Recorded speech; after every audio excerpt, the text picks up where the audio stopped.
nabanggit mo eh. Okay, ito.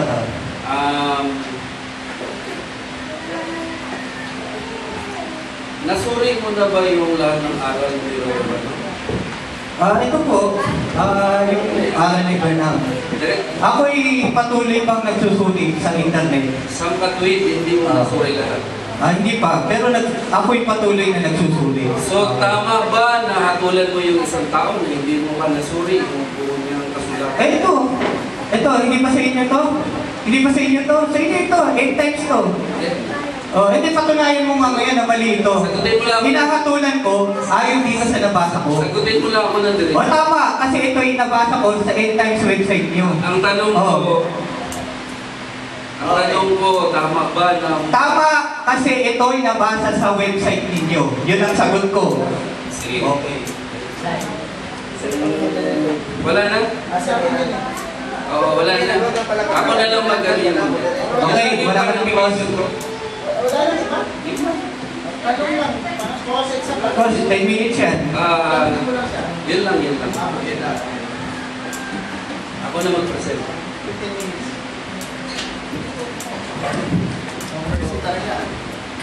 Salamat, Brother Louie. At maganda yung kanyang presentation.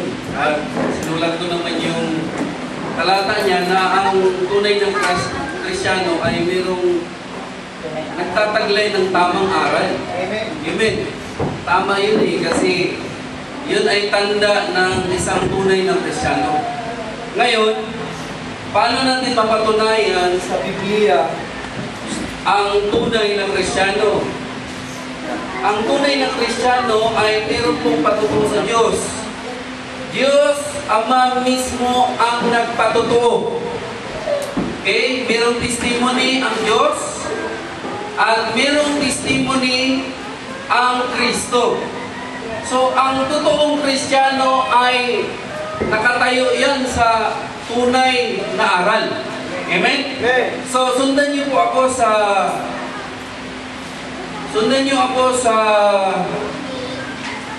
Matthew 16. Baka walang projector, no? Para makita natin ano ba yung patutuo ng Ama. Pero kailangan ako magbasa para ako na lang magbasa, pwede? Para may present ko ng todo.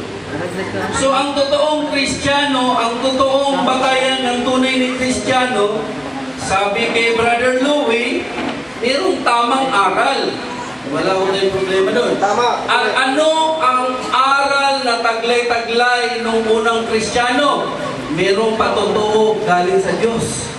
Ito po yung sinabi sa Matthew 16, Matthew 16, verse 16. Basahin ko. Dito muna sa 13 para makita natin yung sharing nila. When Jesus came into the coast of Caesarea Philippi, He asked His disciple, "Whom do men say that I, the Son of Man?" Nagtanong siya, sino ba ang anak ng tao? Ano ang sagot nila? And they say, some say that thou art the Baptist, some Elias, and other Jeremias, and one of the prophets. Ito yung report ng mga alagad kung ano ang pagkakilala nila sa anak ng tao. Sumagot naman si Simon Pedro. Tingnan niyo po, take note, yung mga tunay na Kristiyano. Sa panahon ng mga apostol at hanggang ngayon, taglay-taglay pa rin yung aral na ito. At hindi po nababago. And Simon Peter answered and said, "Thou art Christ, the Son of the living God." Ano ang si Kristo? Son of the living God. It's sad to say, nung pumasok yung perversion, nung pumasok yung apostasy, hindi na gano'n ang katuruan. Ano ng katuruan? God the Son. Pero wala mo tayo makita sa Scripture na ang turo ng Biblia ay God the Son. Pero malinaw na ang turo ng original at tunay na mga Kristiyano sa tamang pagkakilala kay Kristo na si Kristo ayon sa Biblia ay Son of the Living God. Itong pahayag ba ni Pedro ay sarili niyang pahayag? Tingnan kaya natin. Anong sagot ng Panginoong Hesus? I-check natin mga kapatid. And Jesus answered, said unto him, Blessed art thou, Simon Barjona, for the flesh and blood, tao to, has not revealed it unto thee. Sino kaya ang nagpapahayag kay Pedro? Mga Baptist kaya? RCC kaya? Pentecost? Ano sabi ng Bible? But my Father which is in heaven. Sinong nagpapahayag kay Pedro? Sarili bang unawa ni Pedro yun? Yung tamang pagkakilala kay Kristo? Direct revelation ng Ama kay Kristo. Sino daw si Kristo? God the Son? Wala ko tayo makita. It's sad to say na nung pumasok yung perversion, pumasok po yung tinatawag na pag-twist sa katotohanan. Na ano daw si Kristo? Ayon kay Pedro, na galing sa Ama, siya po yung anak ng Diyos na buhay. Yun ang tunay na katuruan ng tunay na Kristiyano sa panahon ng mga apostoles at maging sa kapanahunan ngayon, hindi ho nagbabago. So gumamit po ang ating pong kapatid na John 1:1. Tama po yun, na ang tunay na iglesia ay nagtataglay ng tamang unawa tungkol sa salita ng Diyos ayon sa binasa ng ating kapatid. Sundan niyo po ako. John 1:1. Basahin ko lang, sundan niyo lang. In the beginning was the Word, and the Word was with God, and the Word was God. Bata sa alin ng aking kapatid.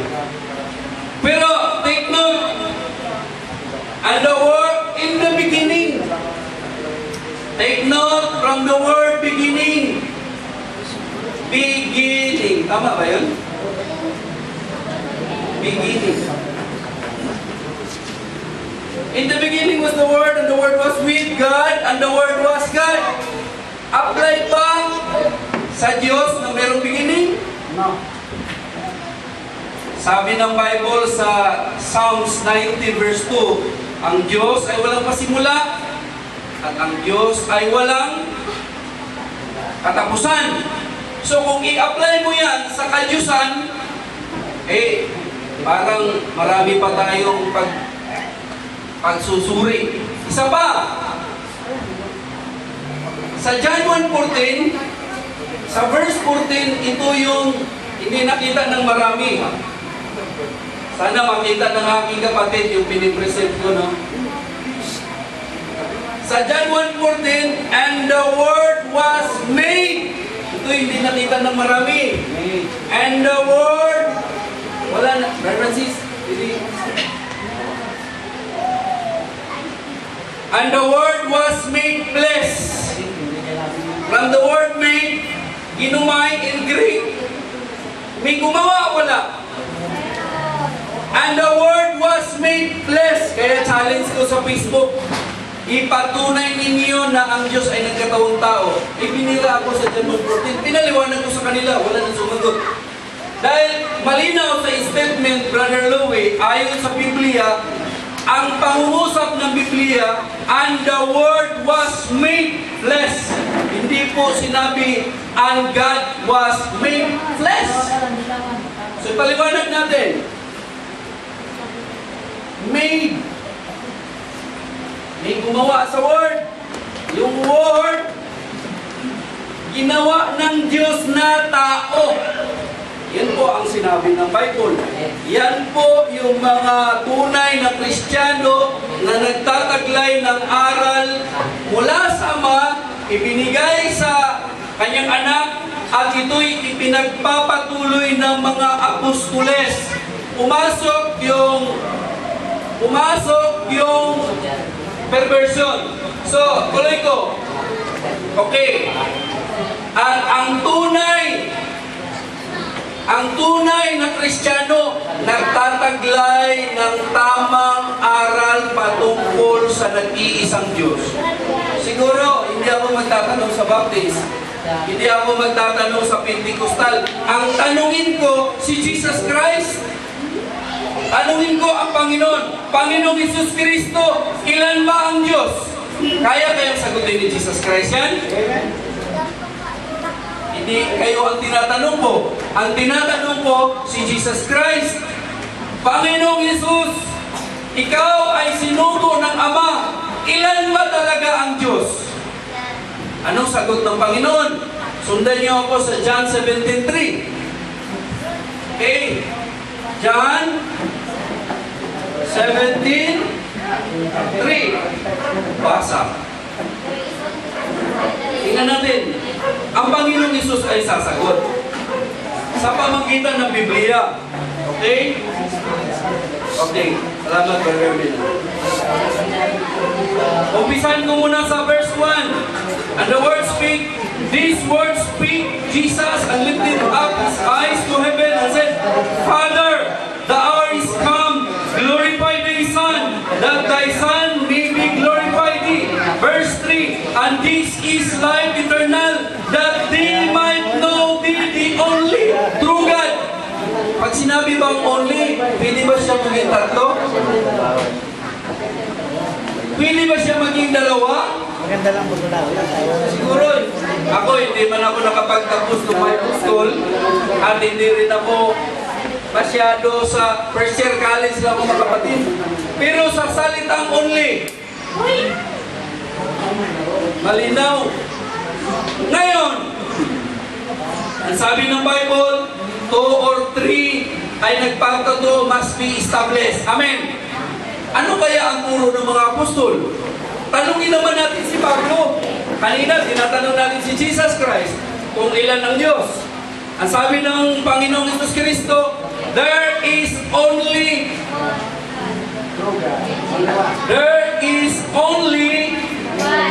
bakit nawala na ako? There is only true God. One true God. Ngayon, tanungin natin si Apostol Pablo. Si Apostol Pablo, siya ay apostol ng Hintil? Amen. Kung si Pablo ay apostol ng mga Hintil na dinatnan ng mystery ng Panginoon, ano ang turo ni Apostol Pablo? Last verse, 1 Corinthians 1 verse 8. Sundan niyo ako. 8 verse 6. Tingnan mo yung aral ng totoong Kristiyano. At makikita natin yan sa turo ng mga apostol at turo ng Panginoon Kristo. Sabi niya, but unto us, there is but three God. Payag kayo? Ulitin ko, baka nagkamali ako. But unto us, there is but one God, the Father. Ang linaw-linaw naman ito, mga kapatid. Okay, tuloy. Of whom are all things, and we are in Him. The one Lord Jesus Christ, by whom are all things, and we by Him. Ang tanong, itong katuruan ng apostolis patungkol sa tunay na Kristiyano, tunay na aral. Alam kaya ng lahat nito? Italo natin sa verse 7. Basa. Howbeit there is not every man that knowledge. Howbeit there is not every man that knowledge. Pwede pakibasa sa Tagalog. 1 Corinthians 8:7. For some of his conscience of the idol, iyong unang stanza lang. Sige, pakilakas. Kapalagay wala sa lahat ng mga tao kaalaman. Oh, salamat.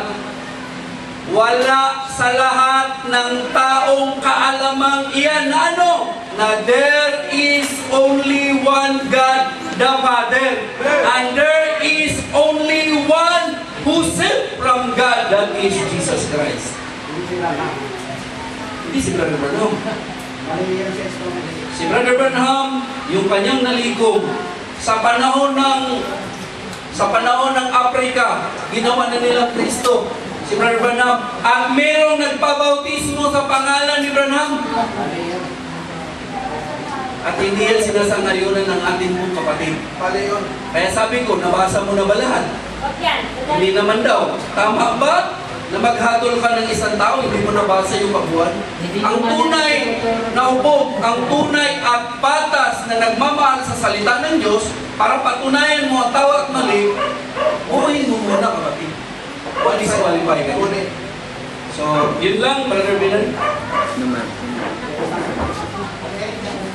Cross. Okay.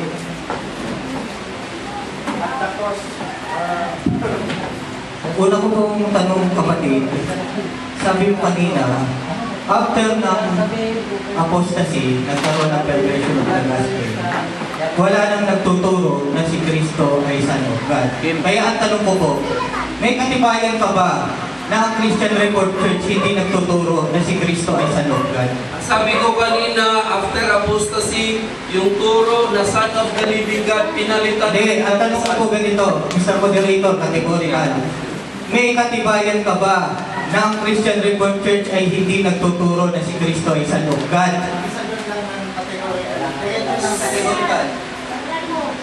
Sa totoo, hindi ko nabasa yung statement of faith nila.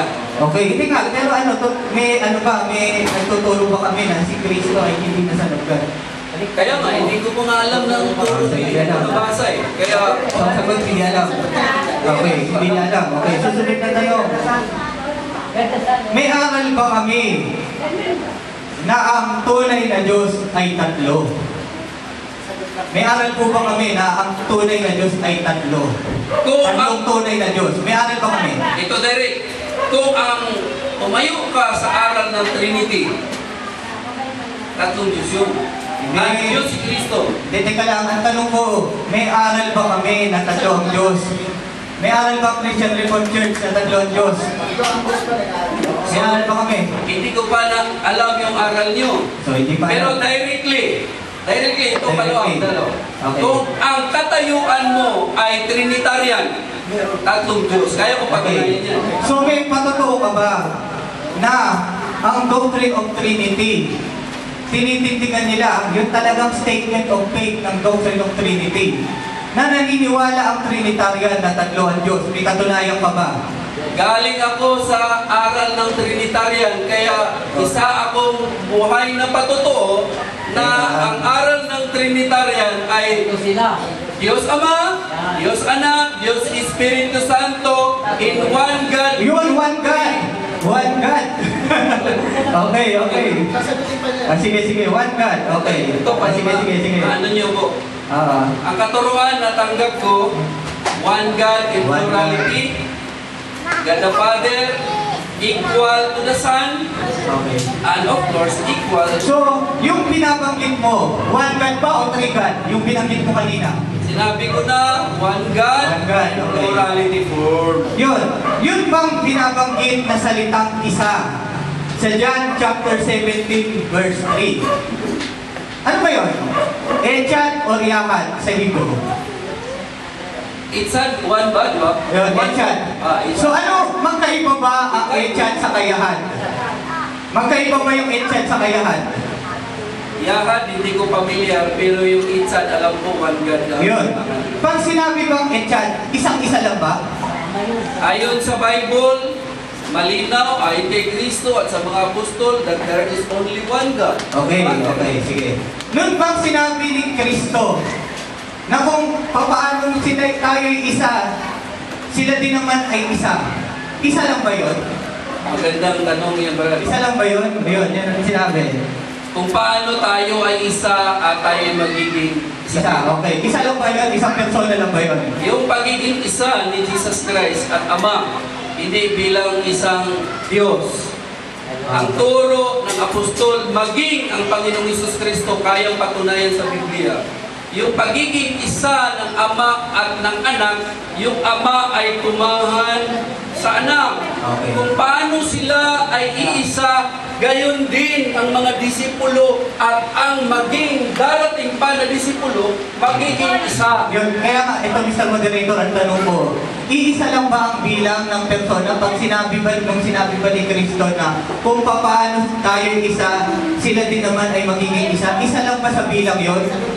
Isa lang ang bilang persona sa Diyos. Sa Diyos ha? Sa Diyos. Ang persona ng Diyos ay si Kristo. So, ilan ang bilang pag sinabi kong kagaya natin sila na isa? Isa lang ba talaga yon?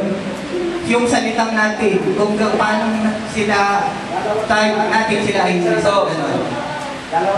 dalawa sila. Okay. We, sabi ng Bible, we. Dalawa na. Sinabi mong we, ang ibig sabihin yun yung become one ng Father and Son. Ang Ama nandoon sa Anak, kaya sila iisa. Hindi ibig sabihin na iisang Diyos. Okay. So mga tuwid, tinatanggap mo na ngayon na pagka sinabing iisa, pwede palang maraming persona. Pinaliwanag ko na kanina na pag Diyos ang pag-usapan natin, isang persona lang ng Diyos. Walang iba, kundi ang Panginoong Hesus Kristo. Ang isa lang ang Diyos. Ngayon, ito. Hindi mo ba tinatanggap na si Kristo ay tunay na Diyos? Hindi mo ba tinatanggap na si Kristo ay tunay na Diyos? Hindi, isa lang ang tunay na Diyos. Ngayon, dito po sa unang Juan 5:20, sino po ba yung tunay na Diyos? Unang Juan 5:20, sino po ba yung tunay na Diyos? Okay. Isa lang ang Diyos dyan. At dalawang hymn dyan na binanggit. May isang tunay na Diyos at mayroong isang tunay na sinugo. Yun ang sagot ko, Brother May. Hindi ko po sa exam ni Marinit. Ang ibatal na. Ibatal na. 10 minutes. Tapos, may exam.